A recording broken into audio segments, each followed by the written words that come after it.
ರಾಮನಲ್ಲಿ ಒಂದು ರಾಜನ್ಯತನದ ಗುಣ ಇತ್ತು, ಆದ್ದರಿಂದಾಗಿ ಅವನು ಇನ್ನೂ ದೊಡ್ಡದಾಗಿ ಯೋಚಿಸಬೇಕಿತ್ತು ಅನ್ನೋದು ಬೇರೆ.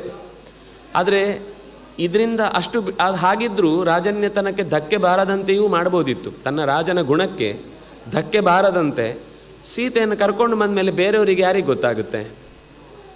ಸೀತೆಯನ್ನು ಸೇಫಾಗಿ ಮನೆ ಕರ್ಕೊಂಡ್ಬಂದಿದ್ದಾನಷ್ಟೇ ಅಯೋಧ್ಯೆಯ ಜನ ಕೇಳುವುದು. ಅಲ್ಲಿ ಯಾರಿಗೂ ಏನೂ ತೊಂದರೆ ಆಗ್ತಿರಲಿಲ್ಲ. ಆದರೆ ದಾರಿಯಲ್ಲಿ ಬರುವಾಗ ಋಷಿಗಳು ಕೇಳಿದ್ದಾರೆ, ದೇವತೆಗಳು ಈ ಭೂಮಿಯಲ್ಲಿ ಬಂದಾಗ ದೇವ ಕಾರ್ಯಕ್ಕಾಗಿ ನಮ್ಮ ಎಲ್ಲ, ಯಾಕೆಂದರೆ ರಾವಣನ ಯೋಚನೆ ಇದ್ದದ್ದು ಈ ಖರ, ದೂಷಣ, ತ್ರಿಶಿರ ಮತ್ತು ಈ ಶೂರ್ಪಣಖ ಮೊದಲಾದವರ ಮೂಲಕ ಮುಂಜಾಗ್ರತೆಗಾಗಿ ಮೊದಲೇ ತನ್ನವರನ್ನಲ್ಲಿ ಇರಿಸಿ ಸಮಗ್ರ ಭಾರತವನ್ನು ತನ್ನ ವಶಕ್ಕೆ ತಂದುಕೊಳ್ಳುವ ಯೋಚನೆ ಇತ್ತು. ಆ ಯೋಚನೆಯನ್ನು ವಾಲಿಯ ಜೊತೆಗೆ ಸಹಾಯ ಪಡೆದು ಒಂದು ಸರ್ತಿ ಸೀತೆಯನ್ನು ತಗೊಂಡು ಬಂದರೆ ಆ ಅಪಾಯವನ್ನು ಮತ್ತೆ ಉಳಿಸ್ಕೊಂಡ ಹಾಗಾಯಿತು. ಅಥವಾ ನಿನ್ನೆ ಹೇಳಿದ ಹಾಗೆ ವಾಲಿ ಈಗ ಸಹಾಯ ಮಾಡಿರ್ತಾನೆ, ಅವರಿಬ್ಬರು ಮೊದಲೇ ಗೆಳೆಯರು, ವಾಲಿ ಮತ್ತು ರಾವಣ. ನಾಳೆ ಯುದ್ಧದಲ್ಲಿ ಮತ್ತೆ ಅವನು ಸಪೋರ್ಟ್ ಮಾಡಿ ನಮ್ಮ ದುಶ್ಮನ್ ಕಹಾ ಹೇ ಅಂದರೆ ಬಗಲ್ ಮೇ ಹೇ ಅಂತ ನಾವೇ ಕಷ್ಟವನ್ನು ಮೈ ಮೇಲೆ ಎಳ್ಕೊಂಡ ಹಾಗಾಗ್ತಿತ್ತು. ಅದರಿಂದಾಗಿ ಇದು ರಾಜಕೀಯ ದೃಷ್ಟಿಯ ಕಾರಣ.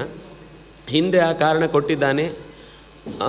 ತಮ್ಮ ಮಗ ಇದ್ದ ಹಾಗೆ, ಅಣ್ಣ ತಂದೆ ಇದ್ದ ಹಾಗೆ, ತಂದೆ ತನ್ನ ಮಗನ ಹೆಂಡತಿಯನ್ನು ಯಾವ ಕಾರಣಕ್ಕೂ ಕೂಡ ಬಲಾತ್ಕರಿಸುವಂತಿಲ್ಲ, ಅವನನ್ನು ವಧೆ ಮಾಡಬೇಕು ಅನ್ನೋದೇ ಧರ್ಮದ ನಿಯಮ. ಅದರಿಂದಾಗಿ ಅದು ಒಂದು ಲೋಕದ ಕಾರಣ.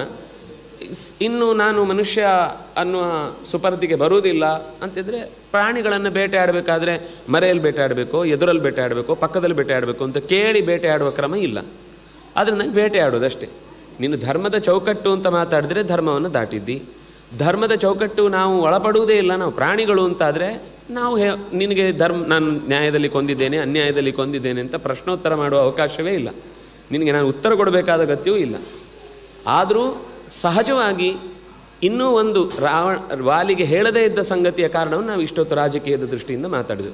ವಾಲಿಗೆ ಇದನ್ನು ಹೇಳಲಿಲ್ಲ ಅವನು, ಯಾಕೆಂದರೆ ಎದುರು ಬಂದರೆ ತಕ್ಷಣ ಶರಣಾಗ್ತಿದ್ದ. ವಾಲಿಯ ಮನಸ್ಸು ರಾಮನಲ್ಲಿ ಯಾವತ್ತೂ ವಿರೋಧವಾಗಿರಲಿಲ್ಲ. ಅವನು ಆಗಲೇ ಹೇಳಿದ, ನಿನ್ನನ್ನು ಹೀಗೆ ಹೇಳ್ತಾರೆ, ಹಾಗೆ ಹೇಳ್ತಾರೆ, ಮತ್ತೊಂದು ಎಲ್ಲ ಗೊತ್ತಿದೆ ಅವನಿಗೆ. ಅದರಿಂದ ಶರಣಾಗ್ಬಿಡ್ತಿದ್ದ. ಶರಣ ಆದರೆ ಈಗಲೇ ಮಾಡಿದ ಪ್ರತಿಜ್ಞೆ ಬಿದ್ದು ಹೋಗ್ತಿತ್ತು.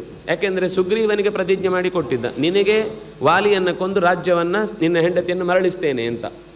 ಈಗ ಮೊದಲ ಪ್ರತಿಜ್ಞೆಯನ್ನು ಉಳಿಸ್ಕೊಳ್ಳಿಕ್ಕೆ ಎರಡನೇ ಶರಣಾಗತನನ್ನು ಕೊಲ್ಲುವುದು ಅನ್ನುವ ಕ್ರಿಯೆಯಿಂದ ಎದುರಿಸಲಿಕ್ಕೆ ಸಾಧ್ಯವೇ ಇಲ್ಲ ಅನ್ನೋ ಸ್ಥಿತಿ ಬರುತ್ತೆ.